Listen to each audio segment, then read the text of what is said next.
research and learning to lead. So, distinguished guest of honors and chief guest, and the General Secretary and Vice Principal, and my dear professors, heads of the departments, colleagues, and the delegates of this conference, prestigious conference.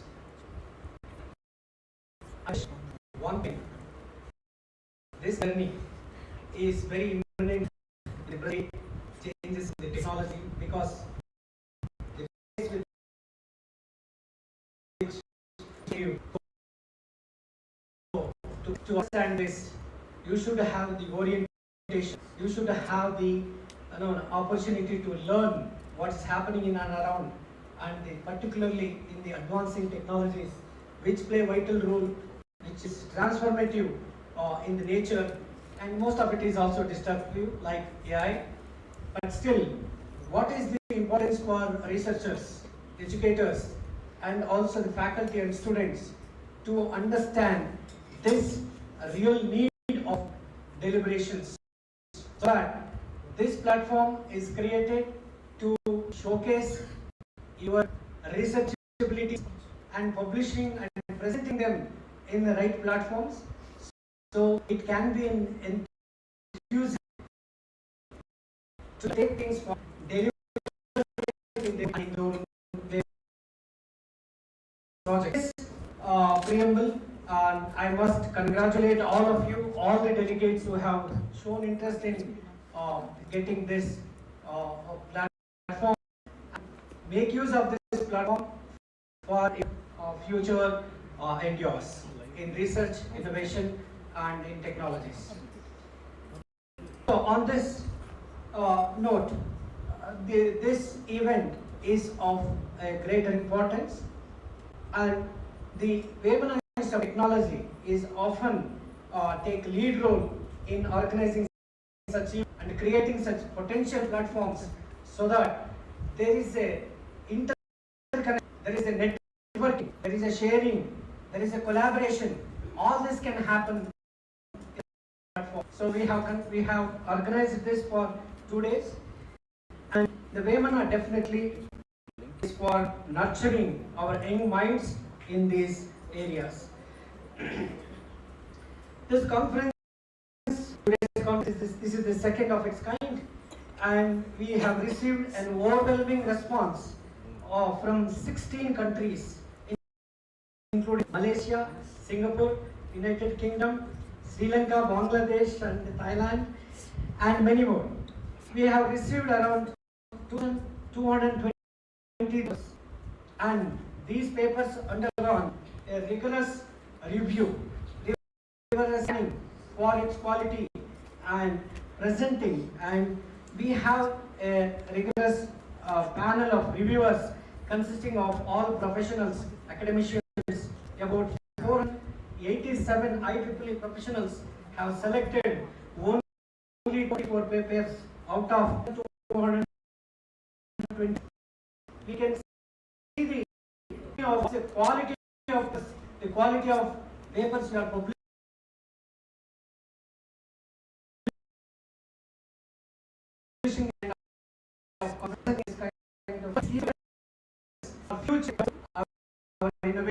So this is the testimony where I must congratulate IEEE India and even global, the agency, which is really a professional development, and through which all of us have networked ourselves, and that is the I can say the underlying the key initiatives that IEEE can do, and which is supporting such kind of conferences, which enables many people to work in a more outcome-based system. So this, I say, only 12% of papers submitted have been accepted. I think all that credit goes to the participants here today, delegates who are going to do this. And in the coming 2 days, that is from today, this conference features 35 technical sessions and chaired by distinguished experts, along with keynote addresses here and there itself before the sessions, and we also have arranged for invited talks from leading professionals and academicians. And this conferences, I definitely promise that some takeaways for each one of us. See that we are involved in a focused research, which is the fiber of academics. Academics is no separation between research and innovation and entrepreneurship. So this is the platform wherein you can take away many good things in this. So on this auspicious day and momentous day of inaugurating such a potential platform, I can say to grace this inauguration, we have with us our chief guest, Dr. Latha KC, an education officer from University Grant Commission, New Delhi, the highest policy making body of education and universities. So most relevant and I can say very apt, I can say we can hear lot of inspirations, lot of I can say enthusiasm from her. When I talk to her, she is highly dynamic in her delivery system, and she is the one who is principally, she is an academician transformed into an administrator and be a part of the nation building in policy makings. So it's a great honor to have Madam Latha. So and wholeheartedly welcome her in this occasion. Madam, we are very excited to have you here. We are very honored to have you here, Madam. And with your inspiration, all I can say the faculty members here and the students. So we have the other distinct guest of honor, and I can say here today we have the women leadership which is ruling today's the program. We have the true leadership of what is policy making. Both of them have the same spirit in the same roles, and here we have with us today from Thailand our guest of honor, Professor, I can say, Professor Thitiporn. She is from the university side academician, and also she is the part of labor ministry of Thailand, and it is a great occasion. And she is also the secretary of IEEE section Thailand, and it is her we can say the leadership which is diving here and flew from Thailand, Bangkok, and coming and addressing our I can say participants, staff and students. It's a great opportunity, and I'm really I can say having her here is a grace, and I wholeheartedly welcome you here, Madam. It's a great honor to have you on this day. And she is also giving her keynote address after this inaugural session. So I take opportunity to welcome our Honorable General Secretary Sri Shekar Reddy, who is the, I can say, you are a leader who can suppress mentors in bringing out the more initiatives in Vemana of technology and in the total organization of Karnataka Reddy Sangha. He is leading around 13 institutions with his vision. I think we are driving it in the right direction. So I take this opportunity to welcome Sri Shekar Reddy sir.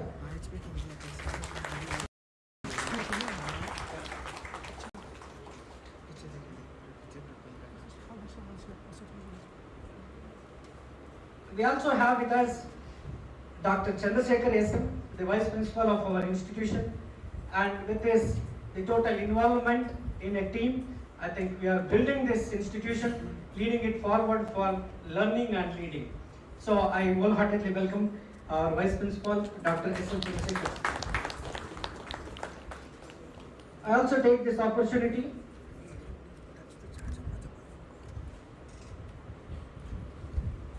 to welcome all heads of the departments, professors, and industry representatives, and most importantly, I take privilege in welcoming the branch councillor, Professor Ankitha, and the faculty advisors, Vemana student branches, IEEE student and faculty members, all my volunteer students and session chairs, and more importantly, all the delegates who have taken keen interest in delivering today's presentations in different sessions, and also enlightening our students to use them in the right direction.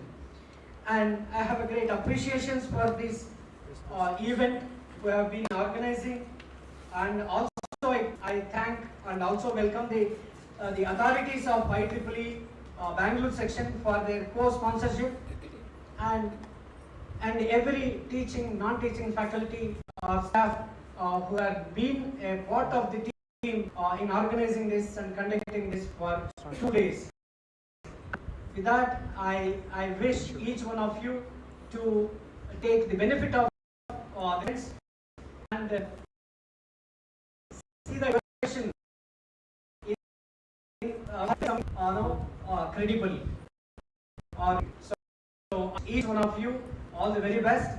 And once again, I congratulate all my student volunteers who have been the backbone of this program, and the Vemana Institute of Technology has proved itself in delivering the various activities, student activities for student development, and I really appreciate once again all the volunteers, the leaders, and who are really forefront in conducting this event. So once again, I welcome each one of you. Thank you so much. Have a nice day and engage yourself in a productive discussion and the outcome. Thank you so much. Thank you.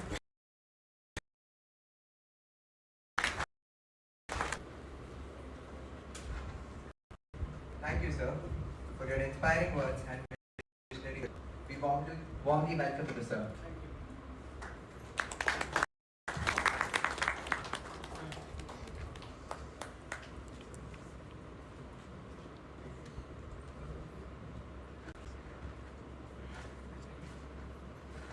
Light has always symbolized knowledge, wisdom, and prosperity. To mark the formal inauguration of this conference, I kindly request the dignitaries to come forward and join us in lighting the lamp.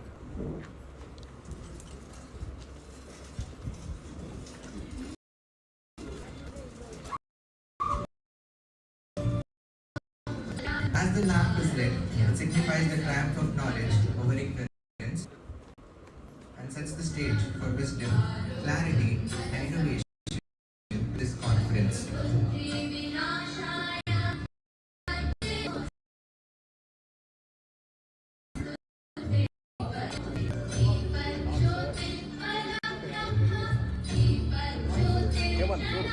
we request two delegates to come on stage, please.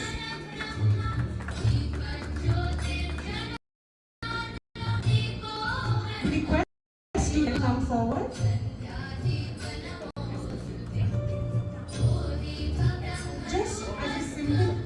Just as a single lamp can light many others without diminishing its own glow, knowledge too spreads endless and illuminates of all who receive it. In our culture, that represents the removal of darkness, just as education removes ignorance. By lighting this lamp, it signifies the beginning of a journey of enlightenment, clarity, and innovation that this conference stands for. I request all the dignitaries to kindly remain on stage for a group photo.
Camera ನೋಡಿ, ಎಲ್ಲ camera ನೋಡಿ. ಹಾಗೇರಿ.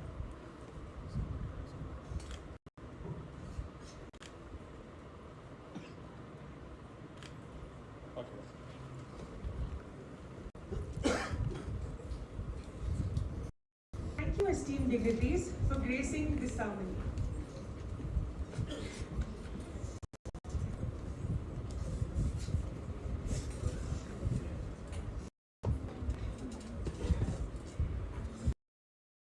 Now, I would like to invite Reddy, Chair of the IEEE Student Branch of Institute of Technology, to present the Vemana report.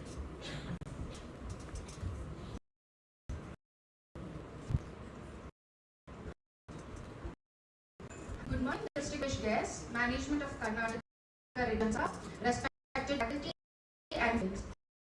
I'm the chair of Vemana IEEE Student Branch Chapter, and it is immense pride and honor to present annual report. This report is not just a summary of activities, but appreciation the learning we have gained, the milestones we have achieved, and the growth we have experienced as a community. Before I highlight these achievements, I wish to sincerely thank a branch counsellor, Professor Ankitha A, faculty advisors, and the student members.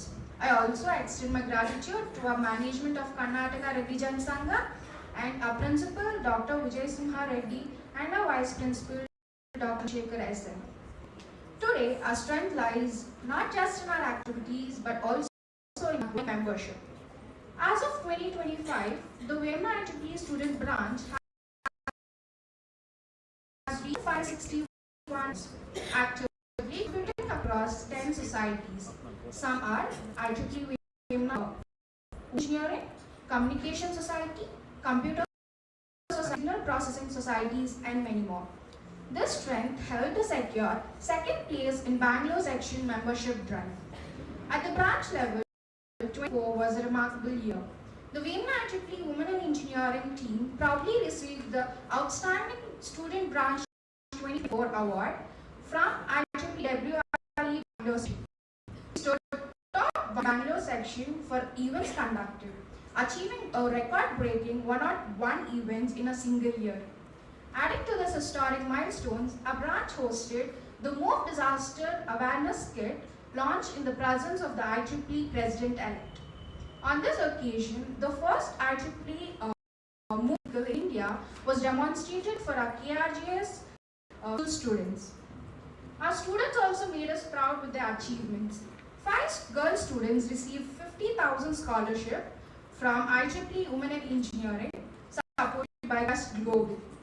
Ms. Shekar of 7th Sem received $500 travel grant to attend the Student Tech Leadership Summit in Dubai. Teams from our branch won multiple competitions, including first prize at Student Innovations Live, Girl Leads Prototype Selection, the first prize at IEEE Pradyut Parva. Many of our student volunteers also actively participated to section level IEEE, showcasing their leadership beyond academic. Our faculty have also played an equally important role in contributing to IEEE activities. 2 of our faculty members served in IEEE Internship 2024. 2 student teams successfully completed this program. Our branch counsellor, Professor Ankitha A, received Outstanding WIE Professional Academia Special Mention Award and the Outstanding Large Student Branch Counsellor Award for 2024. 4 faculty members from Vemana Institute of Technology were elevated to IEEE Senior Member Grade, marking our institution. Alongside these recognitions, our branch stayed vital with a wide range of activities, from organizing conferences like ICITIE and ICITIEICS to celebrating IEEE Day, conducting workshops, industrial visits, and programs. A memorable highlight was a 1-week outreach program at Mysuru, where we extended our knowledge sharing and community engagement beyond the campus. We are also proud to share that our student ambassadors, myself as IEEE Extreme Ambassador, Zaina as IEEE Day Ambassador, represent a branch at Global IEEE platform. In conclusion, the year 2024 has been a proud chapter for Vemana IEEE student branch, a year of growth, recognition and impact. It reflects the brilliance of our students, the dedication of our faculty and the unity of our community. Let us carry this momentum forward with a greater passion, ready to embrace new challenges and inspire the next generation. Thank you.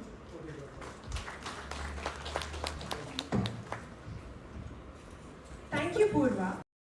Now move on to the release of the proceedings of the Second International Conference. Compilation of scholarly papers and research contributions forming the foundation of ICITIEICS 2025. I request the dignitaries to kindly release the proceedings.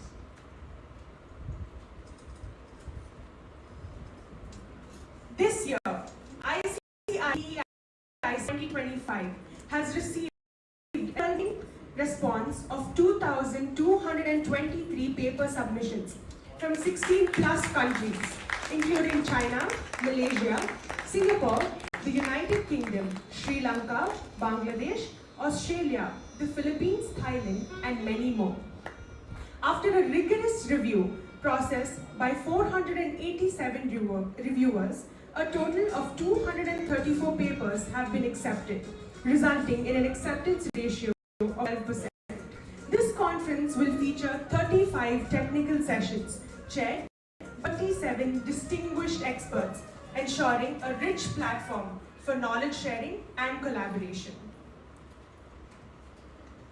Thank you for this important moment that officially marks the academic spirit of the Second International Conference. I now invite Bhavyashri K, Secretary of WIE, to introduce our Chief Guest, Dr. Latha KC, Education Officer, University Grants Commission, UGC.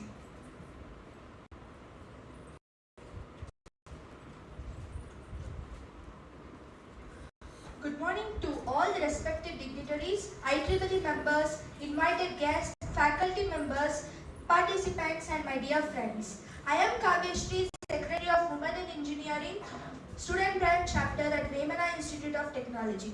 It is my honor to extend a warm welcome to each one of you on this special occasion. Let me begin with a thought. Education is not the filling of a pail, but the lighting of a fire. These words reminds us that true education is not about collecting the information. It is about awakening the curiosity, inspiring the passion, and nurturing the leaders who can shape the society for better. Today, IEEE International Conference carries with this very spirit. It brings together the researchers, innovators, educators, and students, all united by a shared goal to exchange the knowledge, inspiration, and advanced technology for humanity. Now, it gives me immense pleasure to introduce our chief guest, Dr. Latha KC, who truly lives this philosophy of education and service. Dr. Latha is an education officer at UGC Grants Commission, handling the Autonomous Colleges Bureau at UGC headquarters in New Delhi. She also oversees the Southwestern Regional Office covering Karnataka, Kerala and Union Territory of Lakshadweep. She has more than 15 years of experience in teaching, research and education administration.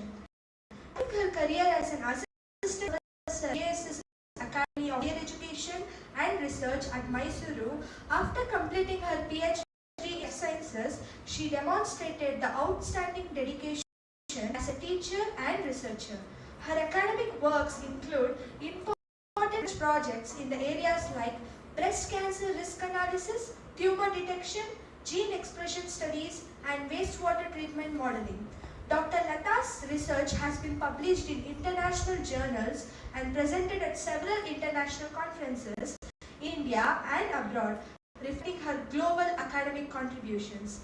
She has actively conducted and participated in numerous national jobs and training programs covering the topics like proteomics and genomics and geospatial technology, alternatives to the animal testing and public health, contributing to the skill development and spatial building in higher education. At UGC, Dr. Latha has played an important role in implementing national education policies reviewing autonomous colleges, handling the student and faculty grievances, and ensuring the transparent governance. She is also involved in the initiatives like Swayam Moon and NEP regulations and institute development projects. Beyond her administrative and academic achievements, Latha is known for her engagement, mentoring the students, guiding faculty, and actively participating in the workshops, conferences, and student development programs across the country. Her career is a shining example of how dedication to the education, research, and service can positively impact the institution and lives. It is indeed a great honor to have her here today as a chief guest of this IEEE International Conference. On behalf of IEEE community, KRJS, and Vemana student branch chapter, all the participants gathered here, I extend a warm and heartfelt welcome to Dr. Latha KC. We look forward for your great words and experiences, ma'am. Ladies and gentlemen, please join me with a warm of applause to our chief guest, Education Officer, University Grants Commission. Thank you.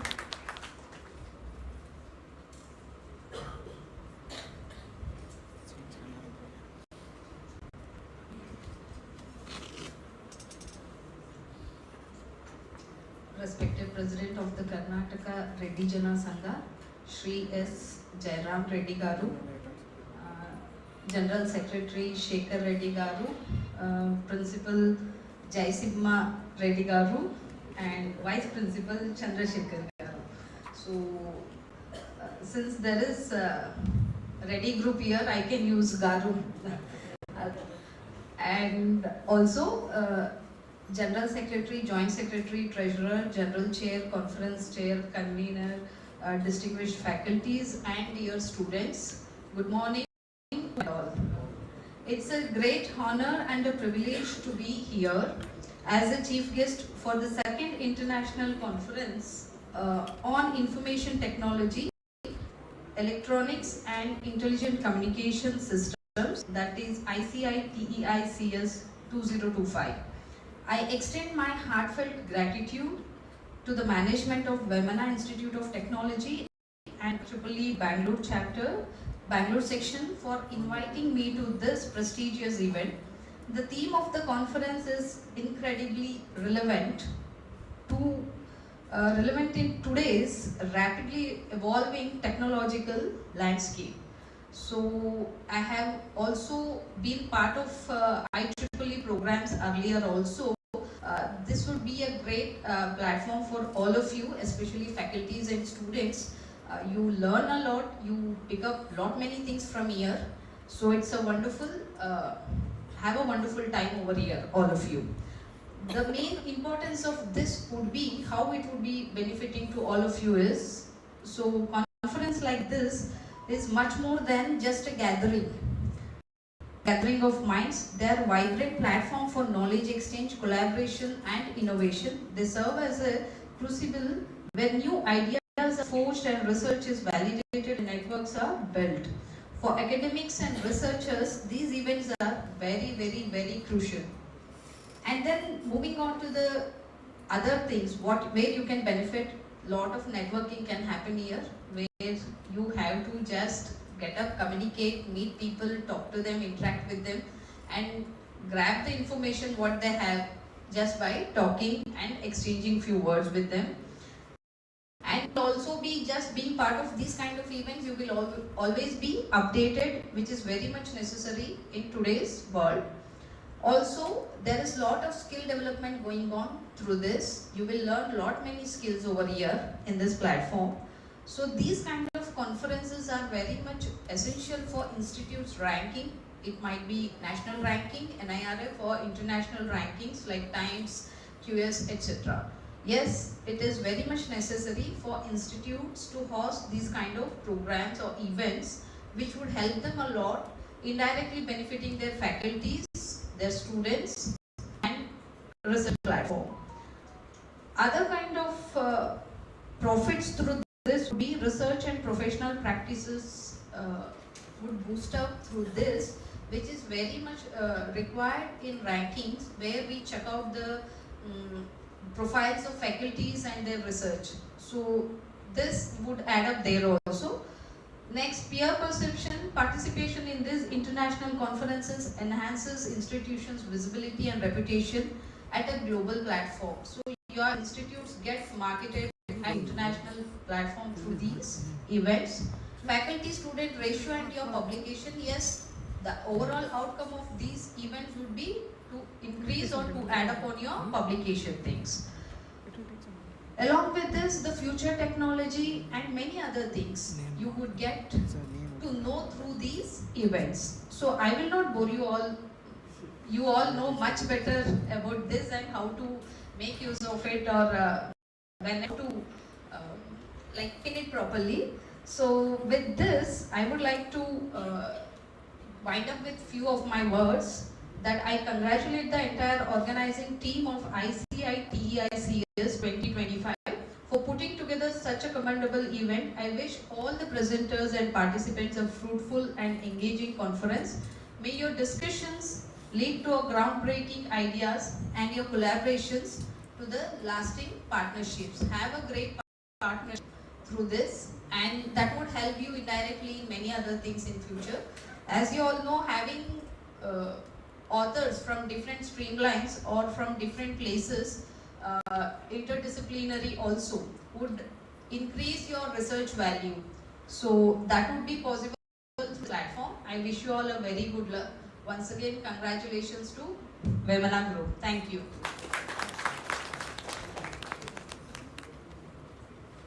Thank you, Dr. Latha Casey, for inspiring and thought-provoking address. As a small token of appreciation and love, we have a memento for you. I call upon our General Secretary, Shri N. Shekar Reddy, to present the memento to ma'am.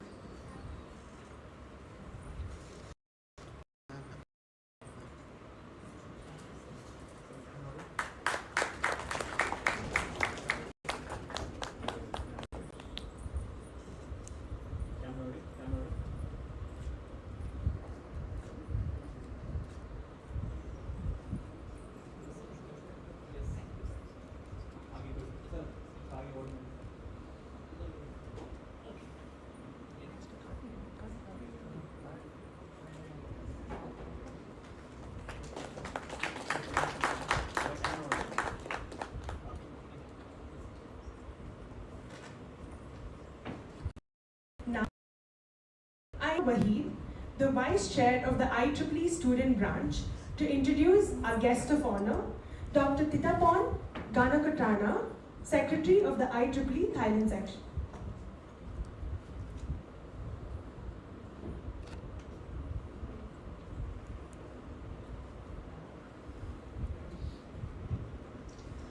The great aim of education is not knowledge, but action. Herbert Spencer. A powerful thought, isn't it? Good morning to one and all present here.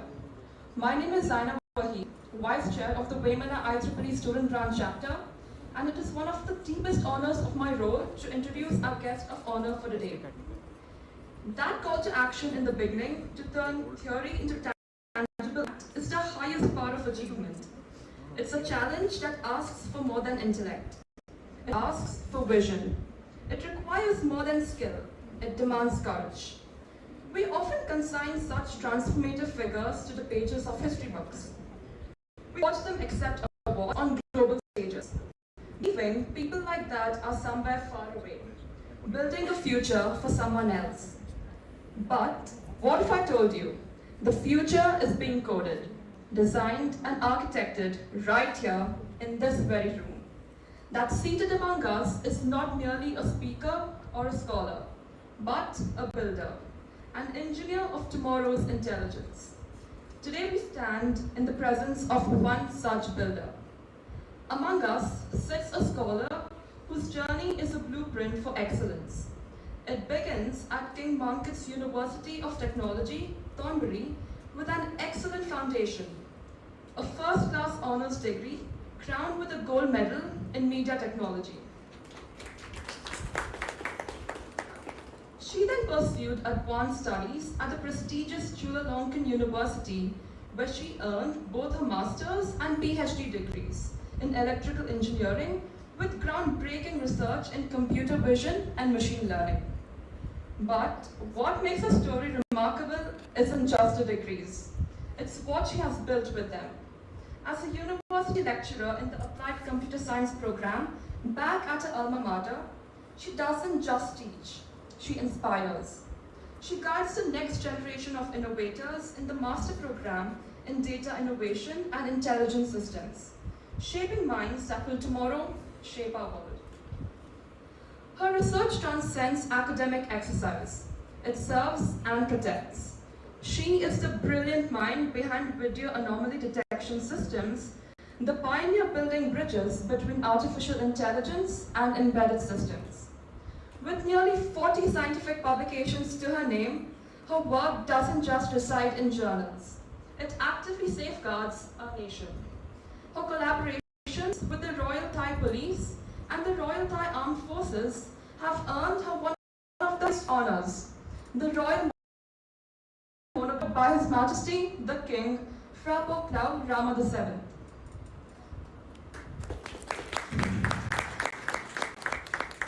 Her influence extends globally through her leadership roles in IEEE, where she serves as the secretary of the IEEE Thailand section and wields her expertise to the Student Activities Committee for Region 10.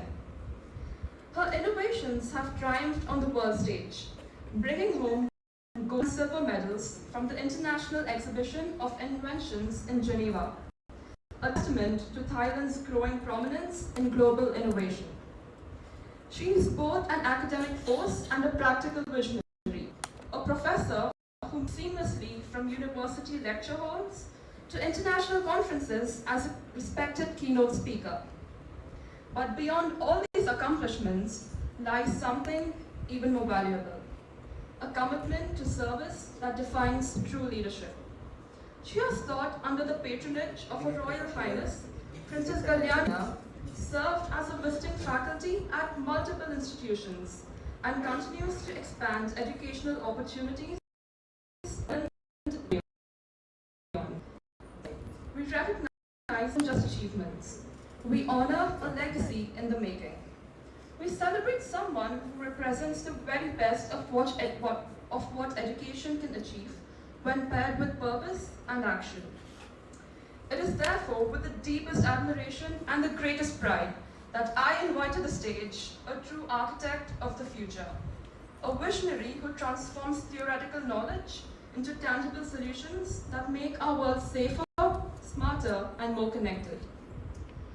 Ladies and gentlemen, please join in giving the warmest welcome to an extraordinary leader and editor, Dr. Thitiporn Ankitha.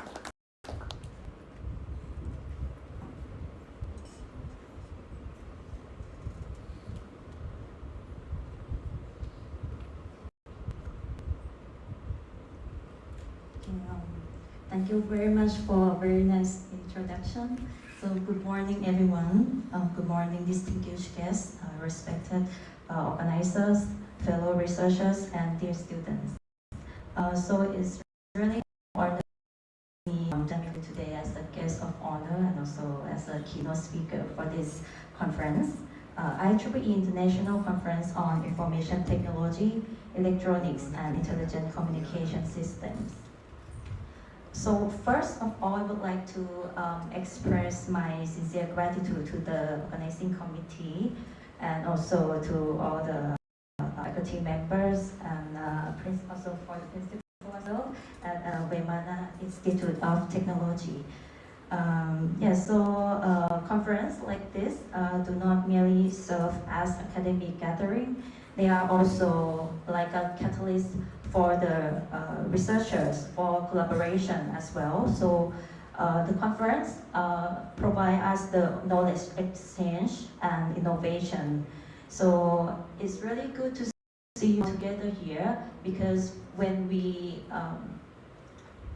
focus on the research, when we continue to develop ourselves, it doesn't mean that we just improve ourselves. It means that we improve our organization, our community, and also our country as well. So it's really a great honor to be here.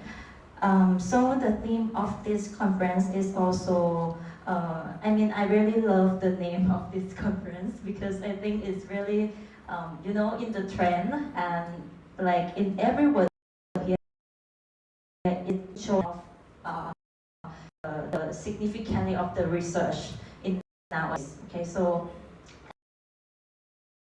as you know that nowadays technology, so we need to be able to adapt. We need to be able to, as a developer, we need to renew. We need to contribute to the research community. So not only AI. So the thing that we live in an era where smart systems, edge computing technology, renewable energy technologies, and digital transformation, they are all the essential components that we need to be able to live with it from now on. Okay, so technology is not just enabling the progress, but it is also redefine what the progress means as well. And also with the great innovation, as the developer or as the person who are working in this environment, so it comes with the great responsibility. So it's our shared duty as the researchers, engineers, and also policy makers to ensure that these technologies serve humanity and sustainability. Okay, so in the world that facing a lot of challenging issues, whether it is like climate change, digital divide, related to AI as well. So we need to consider the factors as well, and to be able to work as the responsibility. So to the researchers and students participating today, so your papers, your contribution, ideas, anything is not just like the academic papers. I believe that the work that you have, you contribute and you publish it as the papers like this, it is like the beginning where you can continue on your work and you can make it to be like a impactful in your direction, whether it can be like innovation type, a device, or in anything. It depends on your goal. So I believe that not just only the knowledge that you get from the academic work that you have worked on, but also the experience and also the direction that you would be, focused more on your future. And yeah, so in closing, I would like to say that I am very humbled and also inspired to part of this conference. I look forward to learning from your insights, also from fellow researchers, faculty members, and also I'm looking forward to the collaboration, whether it is from research or anything that I think, because India and Thailand, we have like a good relationship, and actually I come to India quite a few times and I have a really good time every time. Yes, so thank you so much for a very warm welcome. Yeah, everything. Yeah, so I just hope that we continue to develop as the researcher. We continue to make a positive impact to the society, to our countries. Okay, and I believe that we all have the potential to drive to that. Okay, so thank you very much for having me here, and I wish this conference a success. Thank you.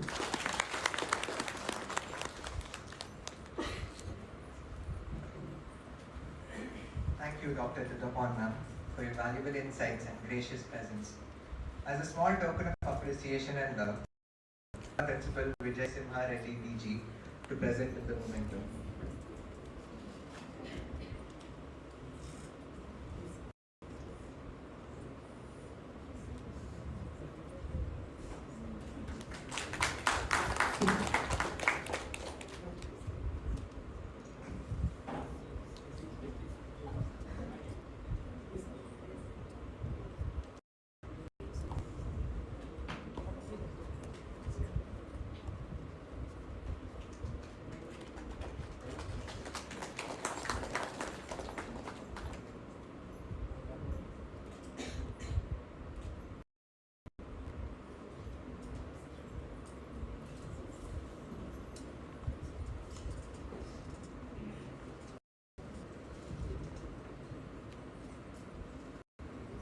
it's my privilege to invite Shri N. Shekar Reddy, Honorable General Secretary of Karnataka Reddy Janasangha, to address the gathering.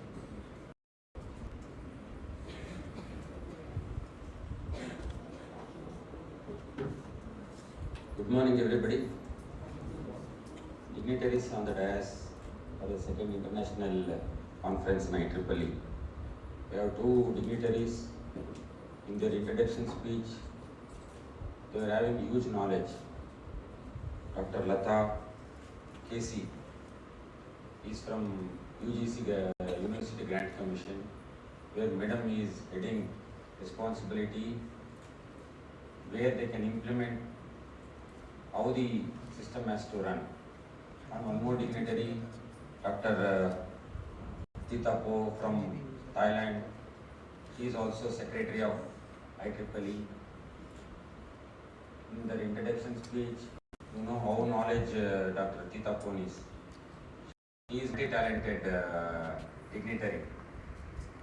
She is heading IEEE as a Secretary Thailand, and she is heading the Thailand administration also, with helping King of Thailand in police, Thailand police, and Madam is also very knowledge in AI, all those things. So this kind of dignitaries are on the dais. It's a huge platform to share or utilize their experience in IEEE field. So Vemana Institute of Technology is very glad to the International IEEE Forum for giving the opportunity for us to organize an international conference in our campus. We want to continue our relationship with IEEE International Forum to see that experience is shared and exchanged between our college students and with all the international delegates who are all the members of IEEE. I thank you once again for the participant Dr. Latha Madam and Dr. Thitiporn to come from Delhi and Thailand this occasion, and I once again thank our principal and all our IEEE chapter of Society of Vemana Institute of Technology to organize a wonderful event where the knowledge can be shared between our students and our faculty and all the departments. It's nowadays you can know technology is in all forms. It is not limited.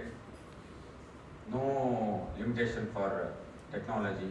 So all the dignitaries should make use of this forum where international conference. Once again, thank you all the dignitaries and principal for inviting me to this wonderful occasion. Thank you.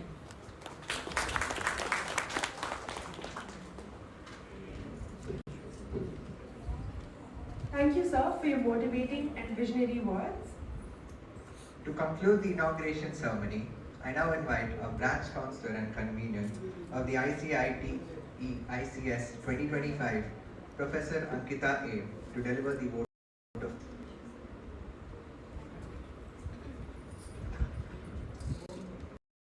Distinguished guests, esteemed delegates, and respected colleagues, as we conclude to second International Conference on Information Technology, Electronics and Intelligent Communication System, on behalf of KRJS and Vemana IT, I would like to extend my heartful gratitude to each and every one of you for making this event a grand success. Our deepest gratitude goes to our Chief Guest, Dr. Latha KC, Education Officer, UGC, New Delhi, and our Guest of Honor, Dr. Thitiporn, Secretary, IEEE Thailand Section, for their inspiring presence and thought-provoking keywords for us today. We are also grateful to Shri S. Jayarama Reddy, President, KRJS, and Shri N. Shekar Reddy, General Secretary, for their esteemed support in conducting this IEEE conference. Thank you, sir. My heartfelt thanks to our delegates, speakers, and participants whose contribution have made this conference a truly enriching experience. We appreciate the time and efforts you took to share your knowledge, insights, insights, expertise with us. The success of this conference would not have been possible without the tireless efforts of our Vemana student faculty advisors, review committee, organizing committee, and all our student volunteers for supporting this throughout the entire participation. Special thanks to our principal, Dr. Vijayasimha Reddy, and Vice Principal, Dr. S.M. Chandra Shekar, and all the head of the departments for their continuous encouragement, leadership, and support throughout the event. Finally, I would like to thank the IEEE Bangalore section for their co-sponsor for conducting, and also Vemana Institute of Technology for hosting the second prestigious IEEE conference. Enjoy your stay with us in this prestigious conference. Thank you all once again for your participation and all the contributions for doing this event a grand success. Thank you all.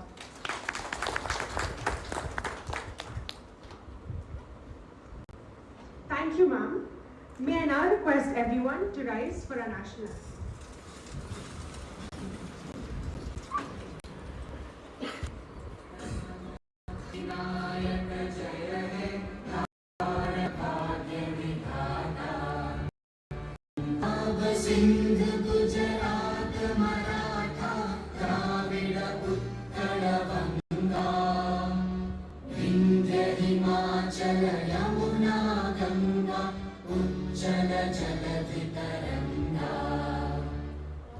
शुभ नामे जागे तव शुभ आशीष मागे गाहे तव जय गाथा जन गण मंगलदायक जय हे भारत भाग्य विधाता जय हे जय हे जय हे जय जय जय जय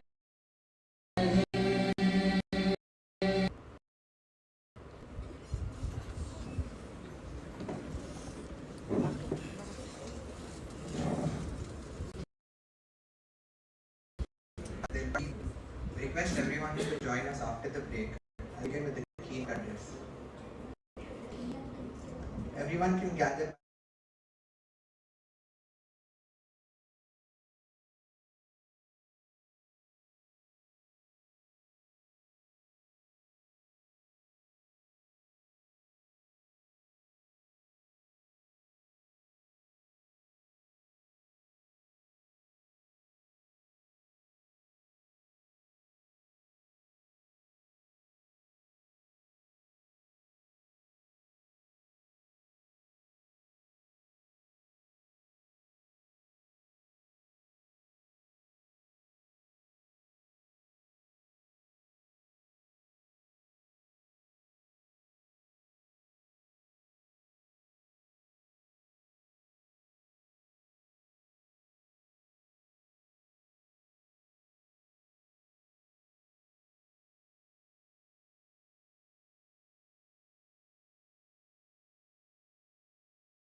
on the Information Technology, Electronics and Intelligent Communication Systems 2025.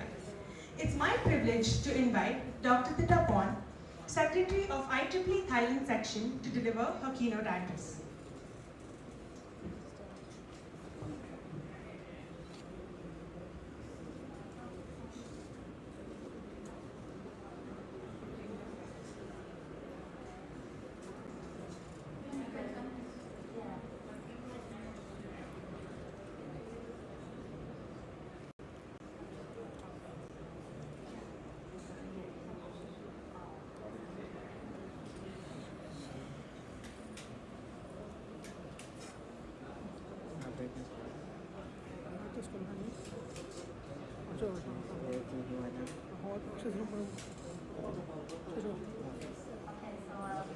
Thank you very much for having me here as a keynote speaker. So yeah, meet me once again. So Dr. Thitiporn, I'm from University of Technology, located in Bangkok, Thailand. So very nice to meet you here in this conference. I am also the Secretary of IEEE Thailand Section and also the Committee of AIAT, Association of Artificial Intelligence in Thailand, and also right now I'm also the member of the Ministry of Labor in Thailand as well. So it's really been an honor to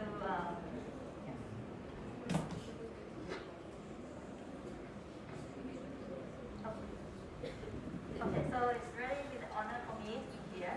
And for the topic that I would like to, I think we kind of like discuss on the AI, AI technology, those things. So what I would like to talk about is actually a research in the computer vision area. So from pixel to progress, AI and computer vision for a smarter and safer world. Okay, so today I would like to talk about my research as well, and also the big picture for you all to see the, like the importance of AI, machine learning, computer vision, those things, and how can you like implement those as a research and to continue, to continue your work and implement it in the real world applications. So yeah, so this is the agenda that I would like to talk about. So first of all, the AI CV, the power of perception, and then the deep learning, and I will showcase my research. So this is the examples. There are two case studies. The first one is anomaly detection in surveillance videos, and the second one is the AI-driven cataract diagnosis. Okay, and then the future of synthesis and more intelligence. Right. So as you see here, actually, as I mentioned earlier in my opening speech for the guest of honor, so we are living in the age of AI. Edge computing, IoT, machine learning, deep learning. Okay, so these are the terms that we cannot escape anymore. We need to live with it. So first of all, you need to understand AI. And the background behind AI is that it is run by machine, right? So machine learning is that machines that learn, reason, and act intelligently. And it tries to mimic the human cognitive functions. So if you see here, this is some short video over here from Physical AI NVIDIA. Okay? So you can see that now they are trying to develop the robot that mimic the human behavior, whether interacting with the objects, how to make the robot to be very natural and doing things like that. So to know the distance, they need to know the exact location of that object, right? So this is also one of the topics in the advanced research, okay? And then the thing that is really involved with AI, also in autonomous vehicle in industry, is the CV or computer vision, because computer vision is based on also image processing. So the we can say that whether it's the computer or the robot, they need to see this picture, and then they need to understand what is that. Because like for the human, we see things and we know exactly what is it because we have the pre-knowledge already. But right now we need to teach computers to understand, to know that, okay, the thing that the computer sees, this is the object, this is computer, this is microphone, or anything like that. So we need to teach the machine, okay? So the input data would be pictures, and computer vision makes a computer to see, okay, to interpret and to understand the visual world. This is very important. So when we focus on AI, we talk about computer vision. Of course, right now we work with deep learning. Okay, it's not just machine learning, but it has to be the deep learning, the subset of machine learning. So for the deep learning paradigm here, we need to work with what? The first one is big data, right? Now everyone has the mobile phone, right? Okay, so from your mobile phone, you take a lot of pictures, you have so many information, files, text, everything. That is also considered as big data, okay? So one person, just imagine just us individually, we have so many information around us, okay? And just for example, like in this room, how many information that we have, okay? So we live in the big data era, okay? Abundance of visual information from also CCTV, mobile and IoT. So when we talk about the work in computer vision, the way that we get the data, one thing is from CCTV cameras, okay? Because usually we install the CCTV for the security reasons. So when we would like to analyze those, the scene and everything, we can take the data from the CCTV. So this can be the device that gives the input data to the software developer. And then the compute power, okay, so now we are living in the era that the computing devices has high performance. Okay, so it is affordable, powerful GPUs, and cloud infrastructure. Because in order to collect the data, to process the data, then you need to have the efficient device as well. You need to have the cloud infrastructure to support those data as well. And then for the algorithms, now we have so many algorithms that considered as a breakthrough algorithm. Okay, we may start with the CNN, which is like the fundamental of the deep learning architecture. But now we have more, like we have generative adversarial network.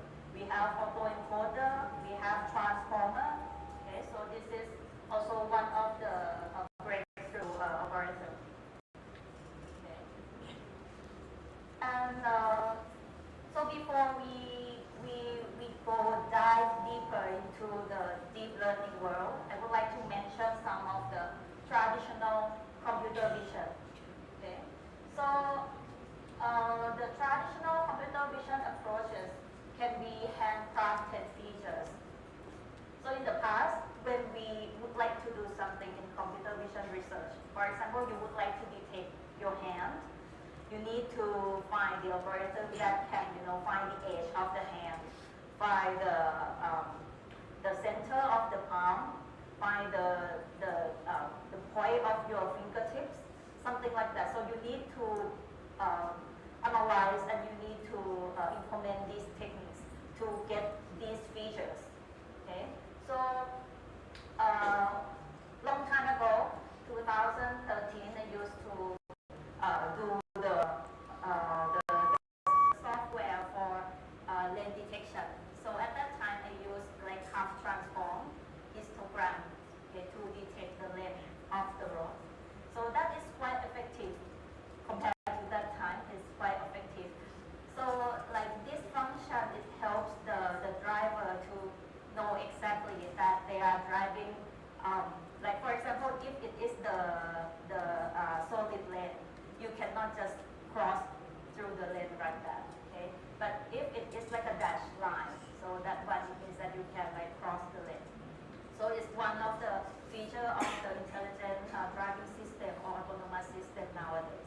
So you can see that it's like 10 years back, but it's more like the technology is advancing every day. Okay?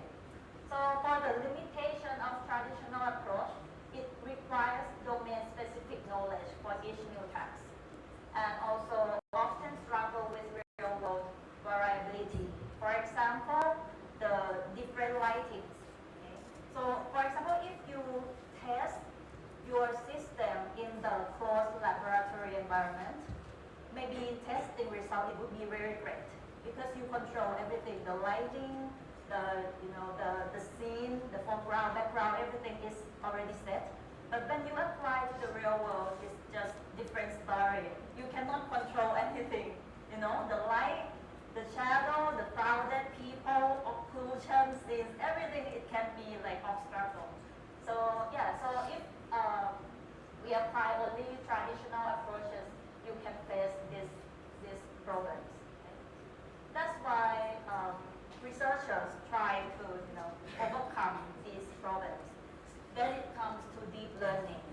Okay, so deep learning here, the very fundamental algorithm is for computer vision is CNN, convolutional neural networks. So instead of defining features, CNN learn these features automatically, and they learn from the raw pixels from the images. So I think you all maybe see this kind of feature because it's like the fundamental architecture of how CNN learns the feature. I just would like to briefly overview here. So it has hierarchical features. It has so many layers. Like the early layers is for simple edges, colors, and textures. And for deeper layers, it represents the learning of more complex patterns, okay, or the object paths, something like that. So, for example, you have some input image over here, this little cube dog, this one, and then you would like to learn by using CNN and to finally classify whether this is the dog or the animal, something like that. So you can just input image over here. You have some early layers, mid layers, and then to the deep layers. So this is the simplified CNN architecture. So from what I have taught in overview, from artificial intelligence, computer vision, traditional method, and comes to deep learning. So you can see that that is the reason why we use traditional, why we use deep learning. Okay? So here I would like to show you my research. The first one is the case study one. So this one is anomaly detection for surveillance system. Okay? So there is so many challenges when you work in real world situation, when you work with surveillance system. The problem is how to detect these abnormal events. Abnormal means what? Something that different from the majority patterns, right? So how to detect rare, diverse, and undefined anomalies in the video scenes, which is quite difficult to do because we don't have much of that data set. Abnormal data set is very rare and it's hard to get, and also unpredictable as well because we don't know what would happen, right? So that's the problem. And when we talk about traditional method, when you do the surveillance system, monitoring system, usually what is the traditional way to do? It's just CCTV camera installed, right? And then those CCTV record and store in the desk. And then what we try to do is that just some security guard just try to score and see the events in the past, something like that. So that can be a problem when human works too much. Maybe eyes just so tired and biased as well. So that's why we need to build a smart system, intelligent system by using AI plus computer vision plus deep learning to overcome these problems. Okay. So monitoring is inefficient, expensive, and prone to error. And this picture here, I would like to show you the basic concept of anomaly event detection. So you get the data from CCTV, you get it is the videos or still images. And then if you get as the video, then you separate it as frame. And then we try to detect the event that is different from the majority patterns in the scene. So here, this is the data from the benchmark data set. This is the real situation. The normal pattern is that people just walking around like this, just walking. This is the normal one. And the abnormal one is that there is some vehicle, or maybe people just running. At first they start walking and then they're just running. Or maybe some people just throwing some objects, throwing the bags, something like that. So these events we consider as abnormal in this data set, in this research. Okay. And the challenge in video anomaly detection, actually we call it VAD. Okay. The challenge in VAD is that the scene is quite hard to handle because mostly it is crowded scenes. So it means that there are so many people, so many things, maybe objects, people, those things just gather together. So it's quite hard. I mean, if you work on computer vision, you understand that when you would like to detect in details, and if it's crowded like this, it's quite challenging, okay?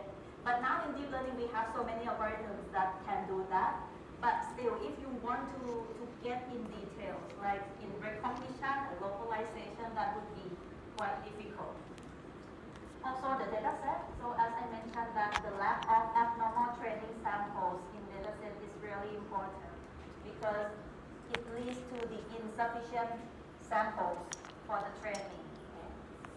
So as I mentioned that the abnormal events are unpredictable. And one abnormal event in another data set. Okay, so we cannot just do the supervised learning by labeling all these normals and abnormals, okay, because we don't know that in real world which abnormal events will occur. So this is the challenge. So for example, if you see in this picture, this guy over here, actually he's playing skateboard. And it's supposed to detect as abnormal, but the model doesn't understand this. So the model thinks that this behavior is the normal one. Why the model detect only this vehicle? Because it's clear to detect. And for this one, this vehicle is actually abnormal event, but the model understands that this is normal because some part of the vehicle is missing.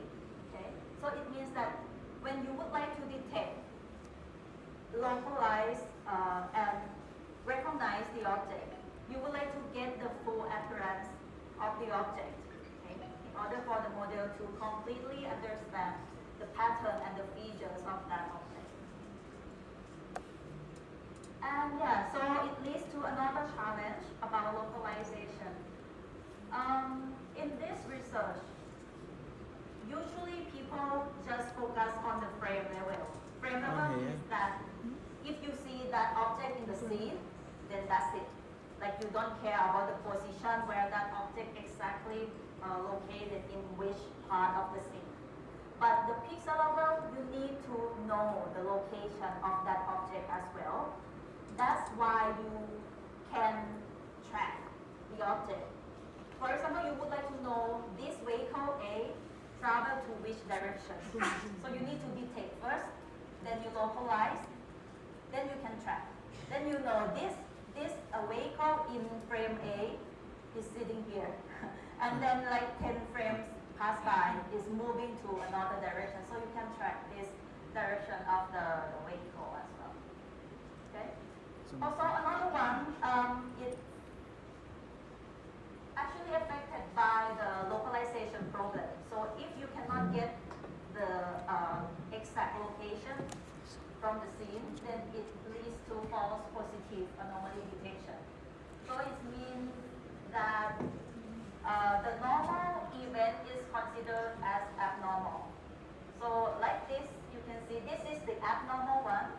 This is the normal, but the model is, detected this one as the abnormal, which is wrong. Okay, so if the system has high false positive, so that is not good. You need to try to reduce the false positive and try to enhance the true positive in your system. So how to overcome these challenges? So we do the technique that we call spatial temporal information. Okay? So we need the information from the spatial branch and also from the temporal branch. Spatial here it means the appearance of the object in the exact frame. And temporal branch is the motion of the object between the frames. Okay? And another thing is that we apply unsupervised learning in this work, because as I mentioned that we cannot label everything, right? If you do supervised in this case, it may work in your laboratory, but when you store system in real world, it's not going to work. Okay? So we apply unsupervised learning by training only the normal events. Okay? And here is the framework of anomaly detection approaches. So just would like to show you the overall literature of anomaly detection approach. So you see that we have the raw input data. What we need to do is that we do the feature extraction. And in feature extraction, there are spatial features and temporal features. For spatial features, you also can apply like traditional approaches like HOG, histogram of gradient, or SIF or SURF, something like that to find the key matchings. And then CNN. Okay? And for temporal features, you have optical flow and trajectory. After you get the feature, then you feed this information into the anomaly detector, in which it will classify whether the event is normal or abnormal. In detector, you can also use the traditional way, like naive Bayes, KM, SVM, like this, which is still in effective way as a classifier. I believe that right now also many researchers also use SVM as one of the best classifiers. Okay? And another way is the neural network approach. So it can be like CNN, autoencoder, and generative adversarial networks, which this one gets is the foundation of any AI information generated AI that you see today. The deepfake, you know the deepfake, right? Yeah, it also comes from generative adversarial network as well. So, actually, can you click on, there is some video. This is the comparison of optical flow method. So at that time, I tried with this spec of GPU. Okay.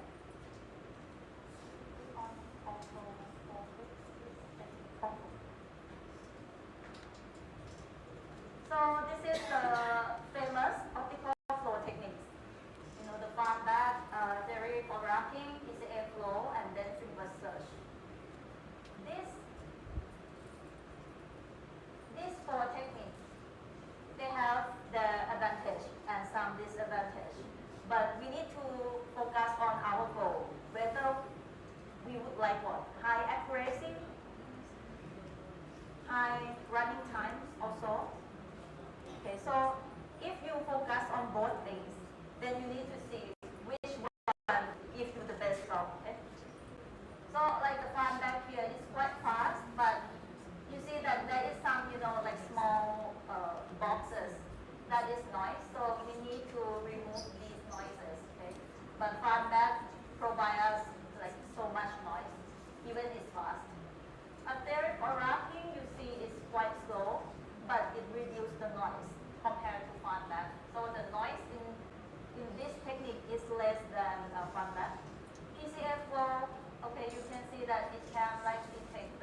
fully covered and it's quite fast.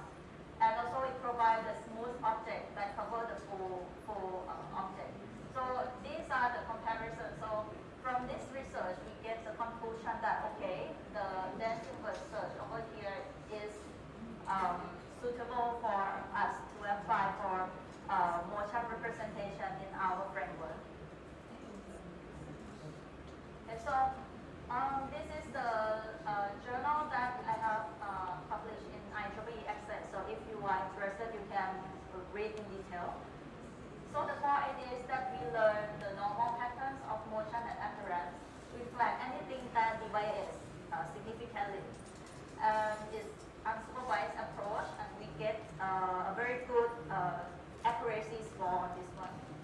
Okay, so we train, the network is trained exclusively on extensive video segments. So we focus on routine behavior like normal walking, traffic flow. And this is the framework. So here you can see that this work applies some traditional methods as well. For example, with this one, this is background removal. We use this technique because we would like to get the foreground, which is the object, to be very clear as possible. We would like to extract foreground from the background. And then we fuse with the dense inverse search optical flow in order to get the very clear foreground objects. Okay. Then we do some, concatenation from the patch extraction of original frame and background removal, and fit this concatenated frame to generator model, because GAN has two models, right? They have a generator model and discriminator model. So generator will generate the fake images, and discriminator will try to distinguish whether the output from the generator is the real one or the fake one. Right? So we feed this data into generator model to generate the fake image, in which we name it generated this optical flow. And then we compare this output from the generator with the ground truth, which is the true target of the motion representation. We find the difference in pixel level. If there is some difference, we will, when we subtract it, there is some, the detected area in pixel will show. And then we know that there is the possible abnormal event in the scene. After that, we do some wrapping by using edge detection, and this one we call edge wrapping, to detect only the edge of that abnormal event. So any unnecessary pixel that is, maybe detected mistakenly or overly will be removed. Okay, and then finally we get the output. Okay, so like the contribution is that we try to do the spatial to temporal domain, and then we do the novel fusion of the background removal and the dense optical flow and concatenated spatial temporal features, and also the first attempt to improve anomaly object localization at the pixel level. So this is the first work. And this is some equations. So when we do on the deep learning, what we would like to try to do is that we need to optimize the model. So we need to work on objective functions. So in this work we have two objective functions. We have GAN loss and we have L1 loss. The GAN loss over here we try to optimize the generator model by using the dropout. And then this is L1 loss. Also we try to optimize by using min-max, and we use Adam optimizer to minimize the loss of the model. And then when we would like to detect the anomaly, so we subtract in pixel. Okay, so the output from generator here with the true target over here, we subtract this, and if that is the result that is greater than 0, it means that there is the possible abnormal events in the scene. Okay? And then after we do normalization. And after that, we do some edge wrapping. So in this case, you can see that this is the very traditional approach in image processing. Okay? And it's really useful. Who would know that?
pedestrian 1 and pedestrian 2.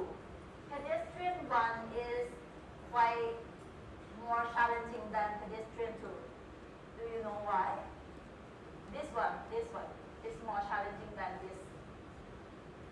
Do you have any idea why it's more challenging?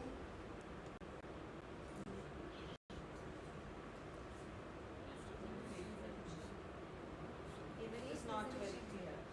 Okay, it's not very clear, one thing, and obstacles. Okay, yes. You see the direction of the road. Do you see the direction of the road? It's like this. And the second one is just very plain, like, you see? So when you think about the real world situation, when you have the CCTV cameras, so what you get is mostly the clear objects, be like the object that is nearby over here, right? So the objects that is very far, so how could you detect or do the localization or recognize those objects?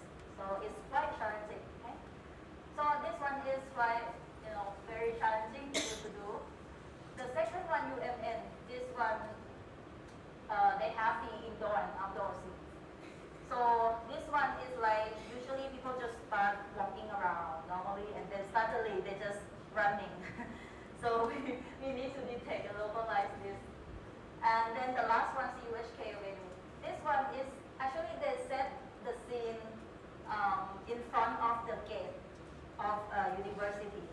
So the background is like students just walking into the gate, walking out like that.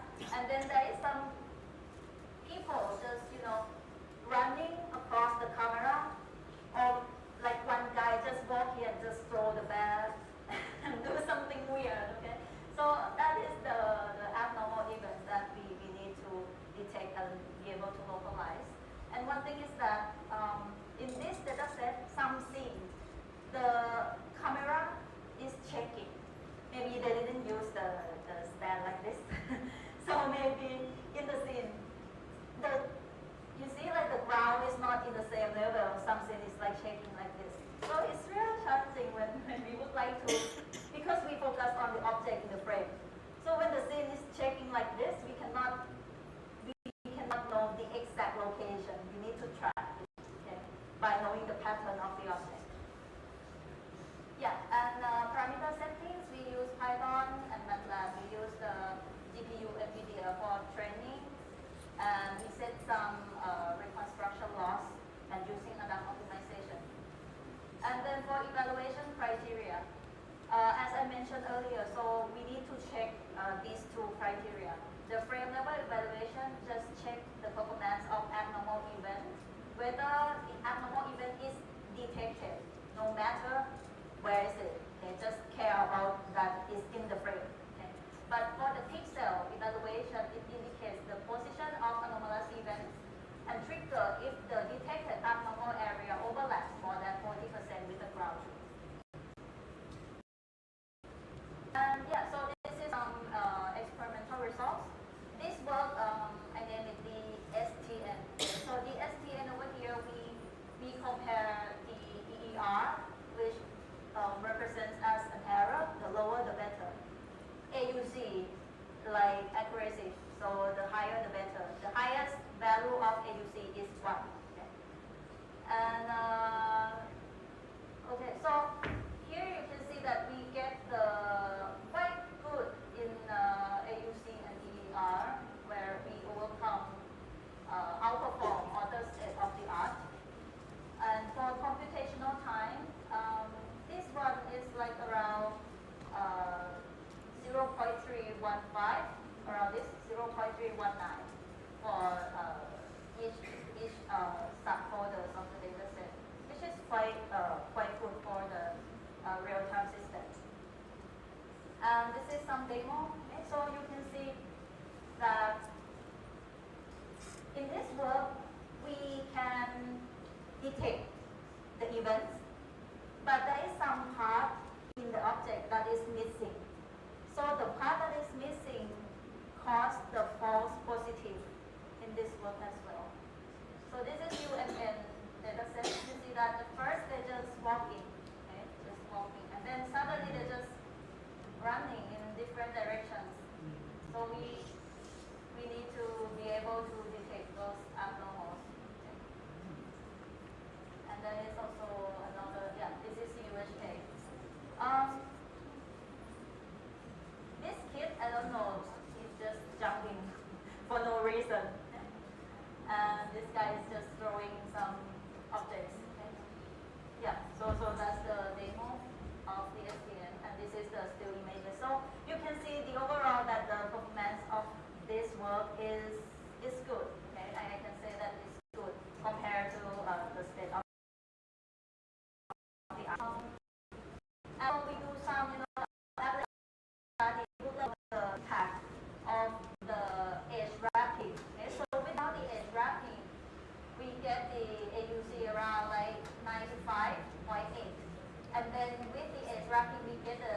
98.5, which is quite a significantly increased.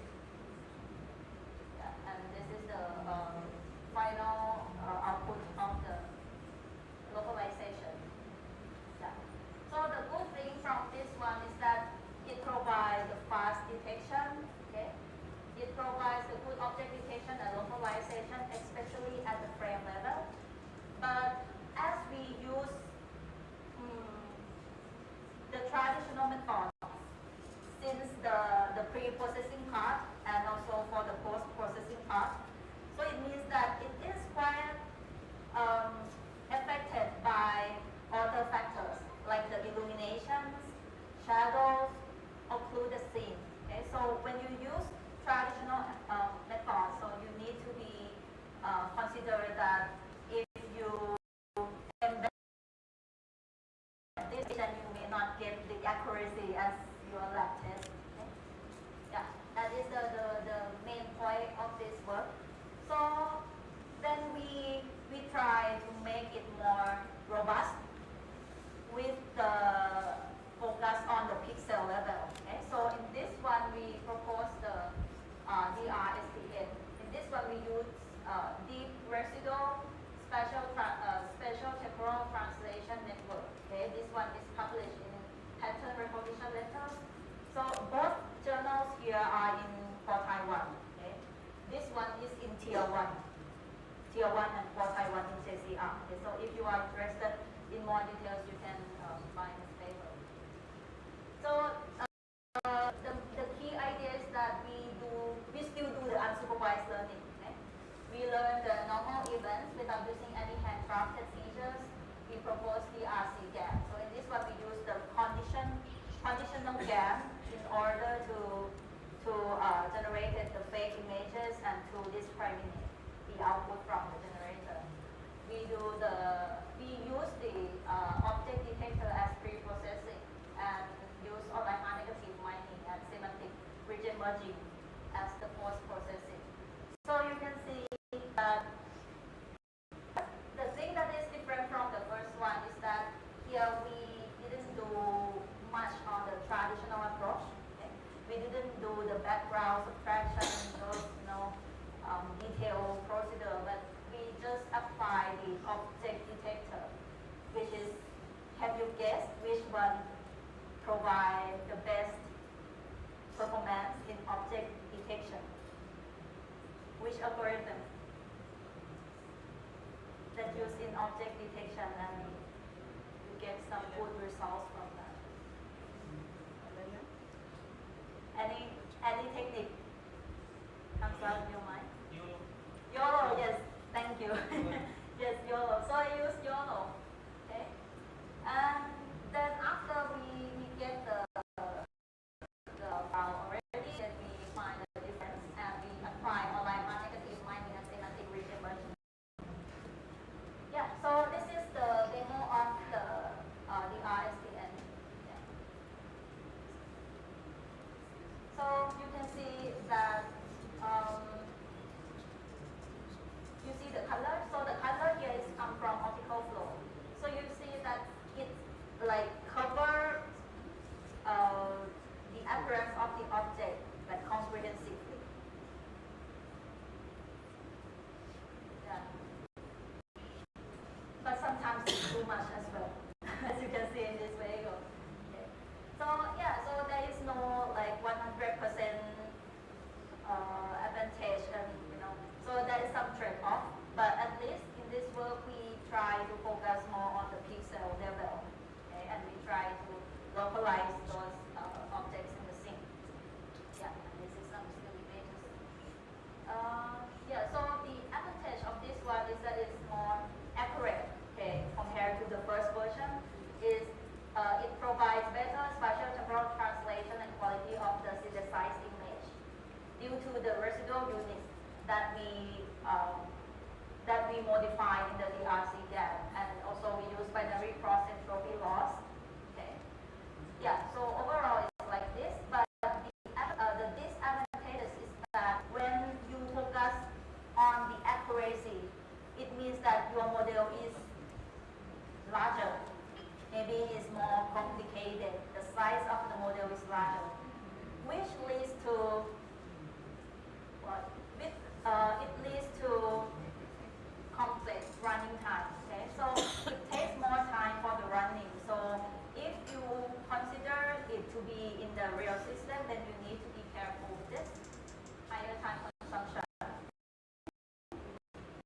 Yeah, this is some comparison of the performance. So actually, the second one outperforms almost like A to C and E are like better than the previous one. Okay? But it takes more time to run. So this is just to compare these two works together. So you see that in the STM, we cannot like get the overall of this object, okay? But in the RSTM we can like cover it fully. So yeah, this is the conclusion for these two works in the first case study. That the first one we focus more on the frame level, the second one we focus more on the pixel level. You can adapt. The first one, as I mentioned, I use more of the traditional approach. So it has some limitations in robustness, in illumination changes. But the second one I use more of the deep learning approach, so it's more robust. Okay?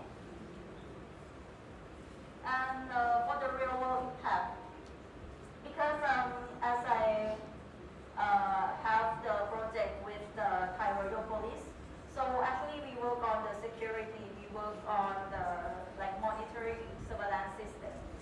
What we would like to achieve is that the system needs to be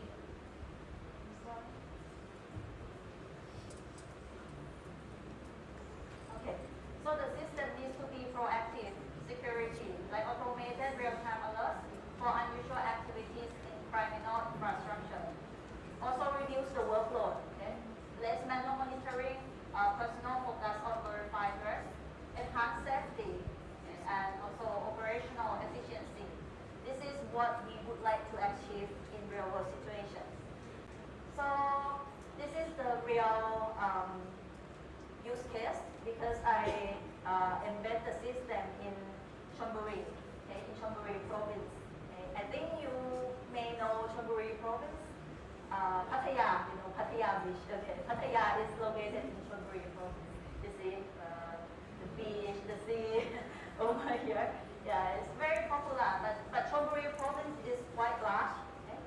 So I try to embed the system into intersections. The first one we embed with 4 points of CCTV cameras. The second one is 6 points.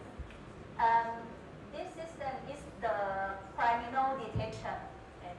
So as we work with the police, they would like us to develop the intelligence system for them in order to track the criminal, the suspected person, and they will suspect.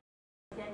We do in the back side of the house for the police, and this is the real scene in the intersection that we go to embed our system. Okay? So these are the ways that the police give information to us that due to the record, the suspected person used to escape by using these routes. Okay. So we go to install the system, and there is the bridge scene as well. So there is some criminal, they just escape by using the bridge also. So we go to also install our system. Yeah, and in this system, it's not just the tracking. Okay? So we do like the complete functions like the face recognition, car detection, recognition, license plate.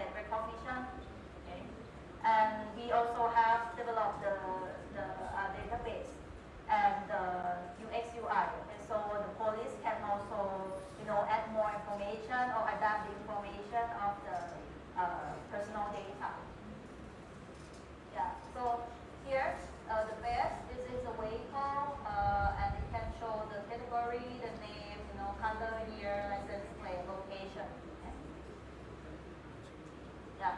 So this is the person. Okay, so we can categorize whether this is like the citizens and the national ID province. And yeah, so this is also one of the projects that we submit into the innovation competition. Okay, so this is from the 48th International Exhibition of Invention Geneva in Switzerland. And from this one we got the silver medal. But as a team, we also like submit other projects as well.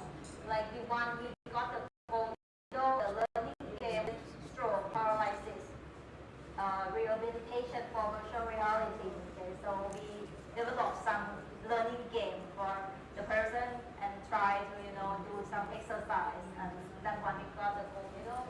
And like we also like apply machine learning, deep learning, and IoT. Okay, so these are the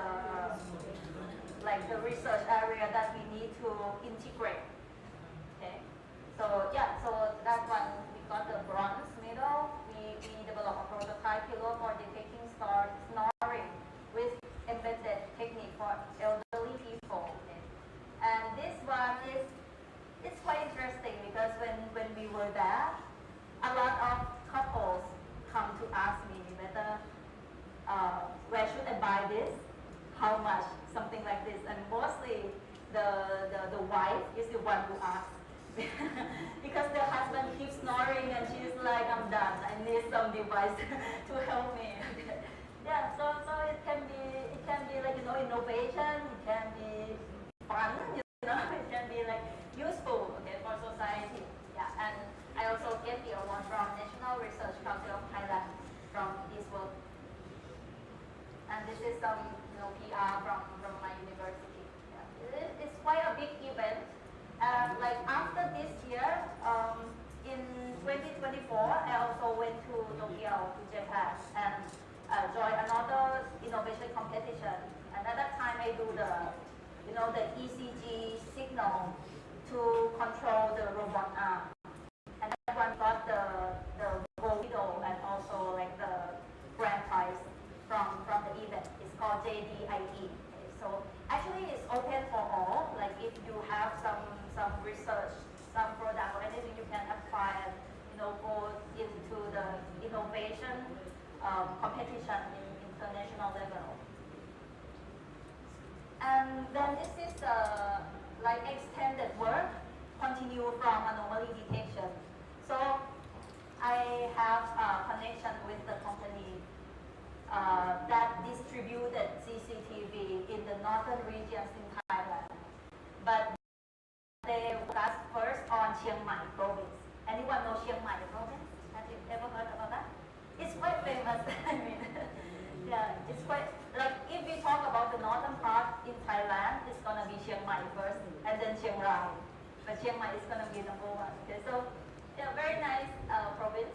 So what we do here is like we estimate the scene. We detect whether which vehicle collapse or hit together, and we estimate the damage. Okay, so we show the possibility of the damages that occurs in that accident. So this is another project that continues from abnormal detection. And yeah, so just briefly in another case study. So I would like to show you that deep learning, computer vision, IoT can be used in, I would say, in almost every sector. Okay. So in this one is systematic development of related convolutional neural network models, already published in Journal of Imaging. So if you are interested, you can find more details in this paper as well. So we apply efficient and proven and derived CNN architecture suitable for image classification, and we collaborated with the hospitals. So they give us some data sets of the people who has cataract. Okay? So what we do here is that we detect the possibility of the patient, whether they have the cataract, and we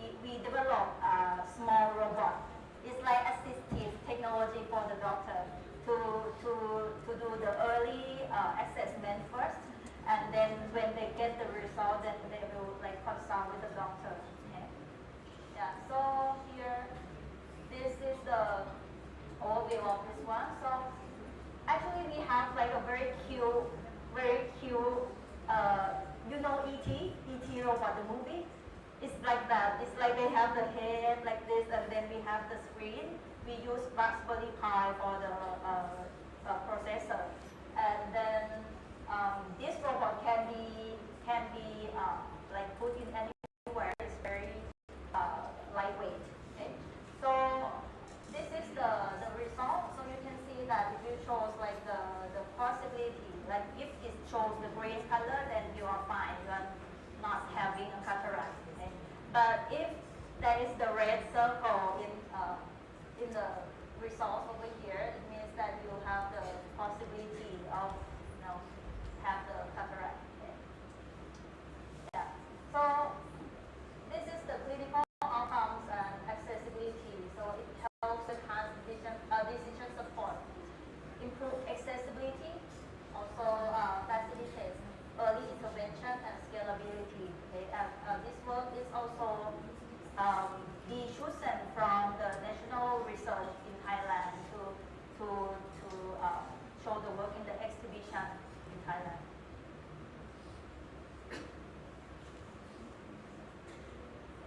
Okay, and so lastly, I just would like to conclude that right now we are not just living in the AI era, but the thing that we need to understand more is that we need to build the trust and transparency. Okay, so this is the thing that I would like to mention, that building understandable and accountable AI, and also develop AI with responsibility, AI ethics, is really a concern right now. I have joined so many conferences, seminars, workshops. The recent one is the US workshop on responsible AI. So they discuss about how AI affects us, not only in the good terms, also in the concerning issues. Okay, so it's really important. Like it's 2 days workshop, and they're fully discussing about responsible AI. So like professors from many universities, from ASEAN, and also the funder from US, they come together and they would like to get your opinion about this. How can we handle AI, okay, and how can we use AI in a responsive way? Okay, so yeah, so this is all important. Ethical partners, proactive, predictive system, human-centric AI, global accessibility. Okay, so yeah, I think that's all for this talk. Okay, so thank you very much. So if you would like in more details or would like to discuss or collaboration, anything, you can also contact me. Yeah, and I will give address to the organizer. So thank you so much.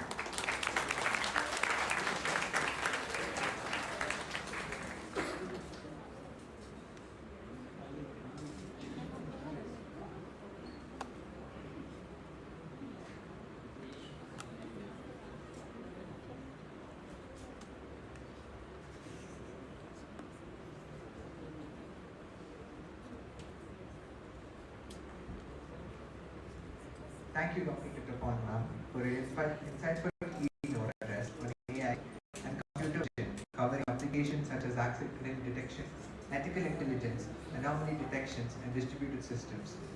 Your perspectives has greatly enriched this conference. As a token of gratitude, we would call upon our principal, Vijayasimha Reddy VG, to give the momentum.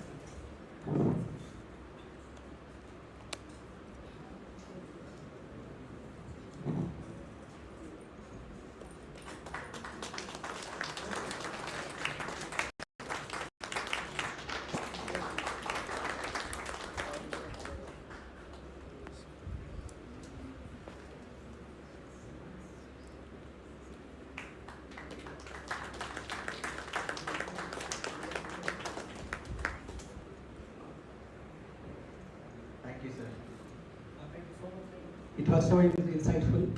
Thank you so much. And the last part was really interesting, wherein the ethics of AI. So, which is really important. We have experienced the development in AI, but we do not know the controls of AI. So this, the scope has to be limited for its adverse development in the technology. And really amazing to know these facts. So I can use your technique for those who are absenting for the seminars also, detecting them who are absentees for this. That is the outcome of this, your keynote address. Thank you so much. Thank you so much.